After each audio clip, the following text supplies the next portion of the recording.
LPG ಆಹಾಕಾರ ಸಿಲಿಂಡರ್ನಿಂದ Karnataka ರಾಜ್ಯಾದ್ಯಂತ ಬಹುತೇಕ ಹೋಟೆಲ್ಗಳು ಮುಚ್ಚಿದೆ. ಹೋಟೆಲ್ನೇ ನಂಬಿ ಊಟ ತಿಂಡಿ ಮಾಡ್ತಿದ್ದಂಥ ಸಾವಿರಾರು ಜನ ನೋವಿನಲ್ಲಿದ್ದಾರೆ. ಸೌದೆ ಊಟ, ಕೆಲವು ತಿಂಡಿ ಮಾತ್ರ ಬೇಯಿಸ್ಬೋದು. ವೆಜ್ಜು, ನಾನ್ ವೆಜ್ಜು, ಇದರಲ್ಲಿ ಗ್ಯಾಸ್ನಲ್ಲಿ ಬೇಯಿಸಿದ್ರೆ ಮಾತ್ರ ಉತ್ತಮವಾದಂಥ ರುಚಿ ಬರುತ್ತೆ ಅನ್ನೋದು ಇರ್ತಕ್ಕಂಥದ್ದು. ಅವರಿಗೆ ಗ್ಯಾಸ್ ಸಿಗ್ತಾ ಇಲ್ಲ, ಖಂಡಿತ ಸಿಗ್ತಾ ಇಲ್ಲ. ಭಾಳ ಕಡಿಮೆ, ಭಾಳ ಶೂನ್ಯ, ಝೀರೋ ಇದರಲ್ಲಿ ಕೊಡ್ತಾ ಇದ್ದಾರೆ. ಇಡೀ ಕರ್ನಾಟಕದ ಹೋಟೆಲ್ ಮಾಲೀಕರು ನೋವಿನಲ್ಲಿದ್ದಾರೆ. ಇದು ಗಂಭೀರವಾದಂಥ ಪರಿಸ್ಥಿತಿ. ಇದರಿಂದ ಲಕ್ಷಾಂತರ ಸಾವಿರ ಕೋಟಿ ರೂಪಾಯಿ ನಷ್ಟ ಆಗಿದೆ. ಸರ್ಕಾರಕ್ಕೆ ತೆರಿಗೆ ನಷ್ಟ ಆಗಿದೆ.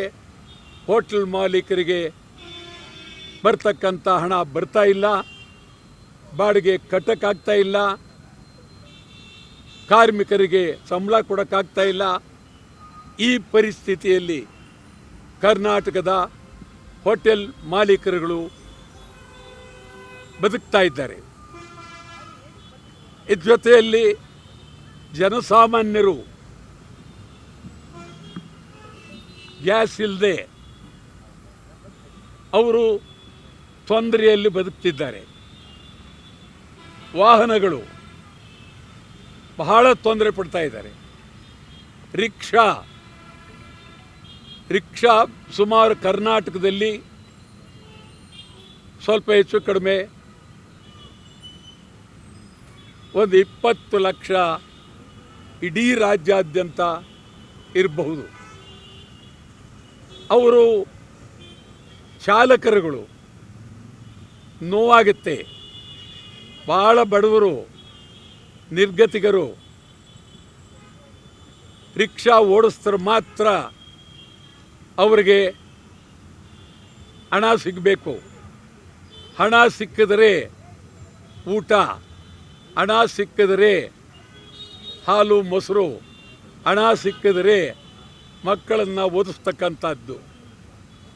ರಿಕ್ಷಾ ಚಾಲಕರು ಬಹಳ ಕಣ್ಣೀರಿನಲ್ಲಿ ಕೈ ತೊಳಿತಾ ಇದ್ದಾರೆ. ಸ್ವಲ್ಪ ಹೆಚ್ಚು ಕಡಿಮೆ ಅಮೇರಿಕಾ, ಇಸ್ರೇಲ್, ಇರಾನ್ ಬೇಜವಾಬ್ದಾರಿಯಿಂದ, ಬುದ್ಧಿ ಇಲ್ಲದೆ, ಟ್ರಂಪ್ ದುರಹಂಕಾರದಿಂದ ಇಡೀ ದೇಶದಲ್ಲಿ ಬರೀ 3 ದೇಶ ಅಲ್ಲ,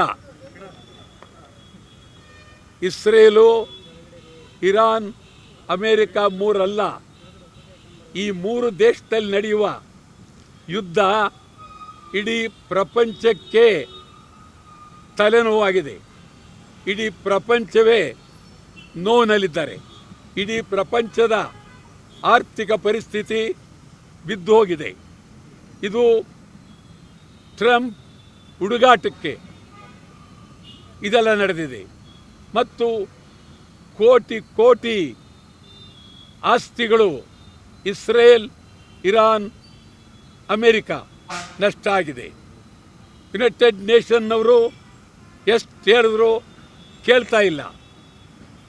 ಅಮೇರಿಕಾದವರು ದರ್ಪ ಪಾಳ್ಯಗಾರಿಕೆ ತೋರಿಸ್ತಾ ಇದ್ದಾರೆ.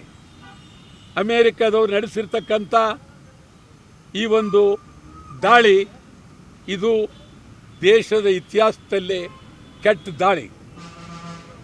ಇಸ್ರೇಲ್ ಭಾಳ ಅಟವಾದಿ. ಇಸ್ರೇಲ್ ಅವ್ರದ್ದು ತೀರ ಅತಿಯಾಗಿದೆ. ಇಂಡಿಯಾ ದೇಶದಲ್ಲಿ ನಾನು ಭಾಳ ದಿವಸದಿಂದ ಹೇಳ್ತಾ ಇದ್ದೀನಿ, ನರೇಂದ್ರ ಮೋದಿಯವರು ಸರ್ಕಾರ, ವಿರೋಧ ಪಕ್ಷ ರಾಹುಲ್ ಗಾಂಧಿ ಮಿಕ್ಕ ಎಲ್ಲ ಪಾರ್ಟಿಯವರು ಸೇರಿ ಒಂದು ನಿಯೋಗ 3 ಜನರನ್ನ ಭೇಟಿ ಮಾಡಿ ಯುದ್ಧ ನಿಲ್ಲಿಸಿ ಅಂಥೇಳಿ ಹೇಳಬೇಕಾಗಿತ್ತು. ಇವರು ಹೇಳಲಿಲ್ಲ. ಈಗ ಪಾಕಿಸ್ತಾನದಲ್ಲಿ ಹೊಂದಾಣಿಕೆ ಮಾಡಬೇಕು ಅಂಥೇಳಿ ಟ್ರಂಪ್ ತಂತ್ರಗಾರಿಕೆ ಮಾಡಿ ಹೊರಟರು. ಇದನ್ನು ಇರಾನ್ ಸಂಪೂರ್ಣವಾಗಿ ತಿರಸ್ಕಾರ ಮಾಡಿದ್ದಾರೆ. ನಾವು ತೀವ್ರವಾಗಿ ರಾಜ್ಯದ ಜನತೆಗಾಗಿ ಸಿಲಿಂಡರ್, ಗ್ಯಾಸ್, LPG ಇದಕ್ಕಾಗಿ ಕನ್ನಡ ಚಳವಳಿ ವಾಟಾಳ್ ಪಕ್ಷ ನಿರಂತರವಾಗಿ ಹೋರಾಟ ಮಾಡ್ತಾ ಇದ್ದೇವೆ.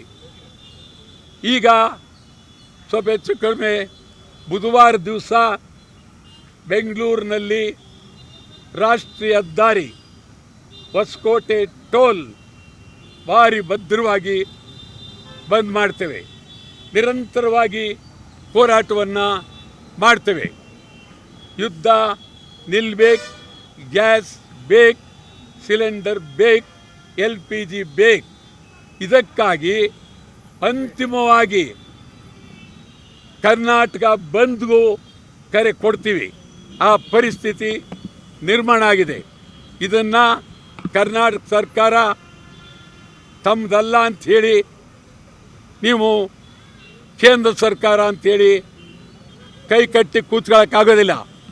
ಕ್ಷಣ ಕ್ಷಣದ ಸುದ್ದಿಗಳಿಗಾಗಿ ಫ್ರೀಡಂ ಟಿವಿ ಸಬ್ಸ್ಕ್ರೈಬ್ ಮಾಡಿ, ಲೈಕ್ ಮಾಡಿ ಹಾಗೂ ಫಾಲೋ ಮಾಡಿ. ಹೊಸ ಸುದ್ದಿಗಳ ನೋಟಿಫಿಕೇಶನ್ಗಾಗಿ ಬೆಲ್ ಐಕಾನ್ ಮೇಲೆ ಕ್ಲಿಕ್ ಮಾಡಿ.